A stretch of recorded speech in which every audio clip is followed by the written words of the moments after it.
Yeah, what I'm really looking for is a burial place of Illtyd. So where do you think that might be? Well, go on. We'll come to that. All right. Because if you go up there, you can see the pine trees. Yeah. And that's where there used to be Illtyd Church. Okay. Right. Now, Illtyd Church was demolished about 20 years ago. As recently as that? Yes, it was there, but it was demolished, and there was a bit of controversy about it. But if you go up there, you can actually see the outline of the church. All right. Is that walking from here, or we have to drive round? Oh, you can drive up there, and you can. You've got a bit of a yard there. I'm quite sure if you knock on the door, just tell them you're going to have a look at the church. You're doing some historical visit. Edward and his wife were quite good. You know. Wow. But the church is up there, and you can still see the outline.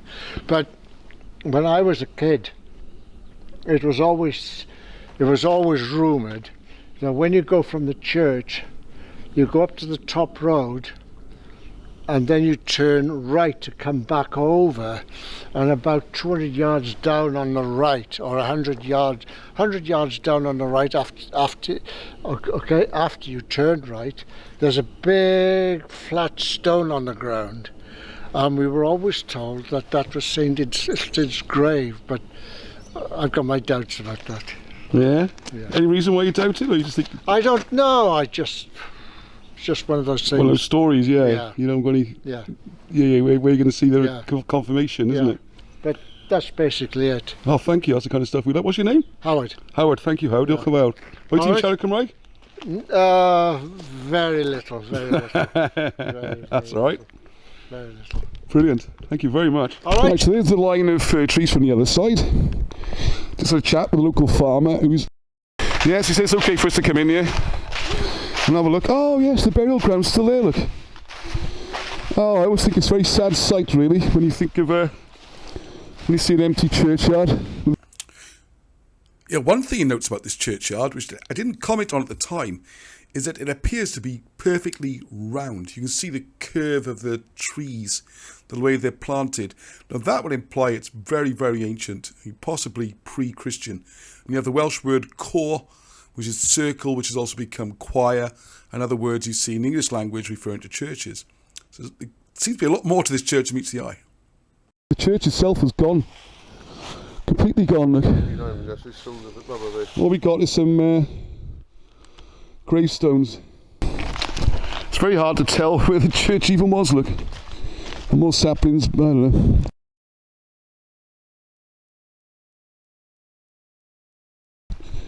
We'll have a little wander around. Oh yeah, no, you can see. There we are. They've left a platform. So he's a very helpful gentleman. He also told me there's three churches to Illtyd. Trawsfynydd, Libanos, and this one. And I think this is the crucial one. Hard to know for sure. This seems the one, and of course this is the one which is no more, look. Alright, so Graham's got his, we're using our phone, we've got our physical compass in the van. Yeah. And you can see there's exactly east-west. So this would definitely be a Christian church. Well, definitely, I mean, it complies with the normal practice of a Christian church where everything's facing east, which will also be where the details on the headstones are. We've got English on, yes, interesting for such an old gravestone. Just let's read one, shall we? In memory of William, the son of Thomas and Cecil Griffith, joiner. I'll tell you what is interesting on this gravestone is how it's in lower case. It's not in uppercase, look. Okay, and here's the name just to make it a little bit clearer. See the lowercase, and we've got capital first letters.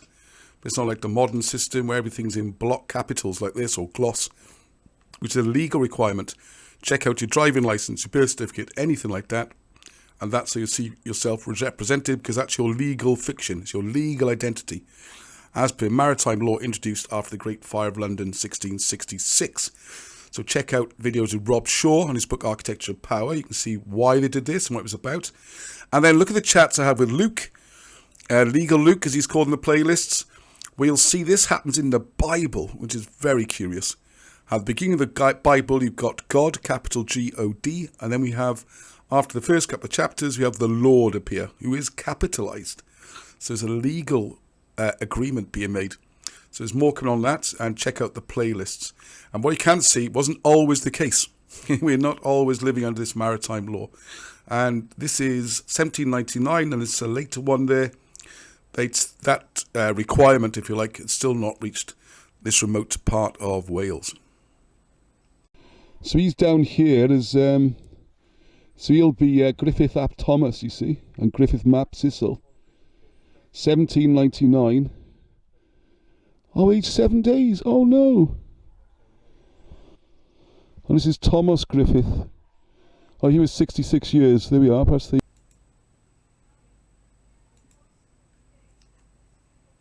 put the father and son together.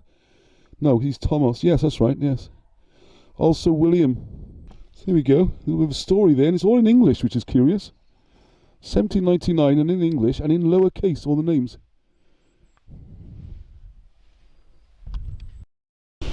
Right, look at the rest here, the more sort of dates we normally find in graveyards, 1859. So, you know, see this, you see here's the block capitals appearing, look. William, can't quite read it, Perry something. See, sacred to the memory of John Davis. And that is in block capitals.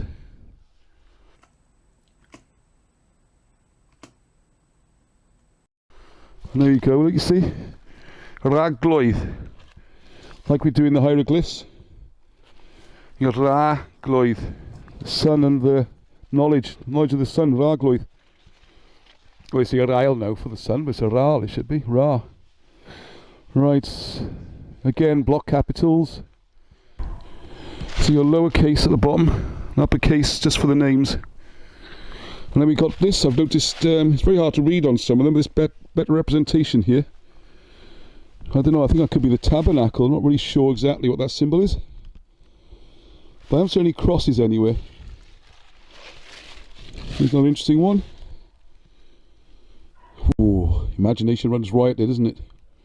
Some sort of vessel with a cloak or something draped over it. Beautiful stonework. Beautiful carving there to get that fold to the cloth. That's 1950. You see a cross here, which curiously is the only cross I've really spotted in the whole graveyard. And we have a lot of these. So someone could kindly tell me what that is on the top.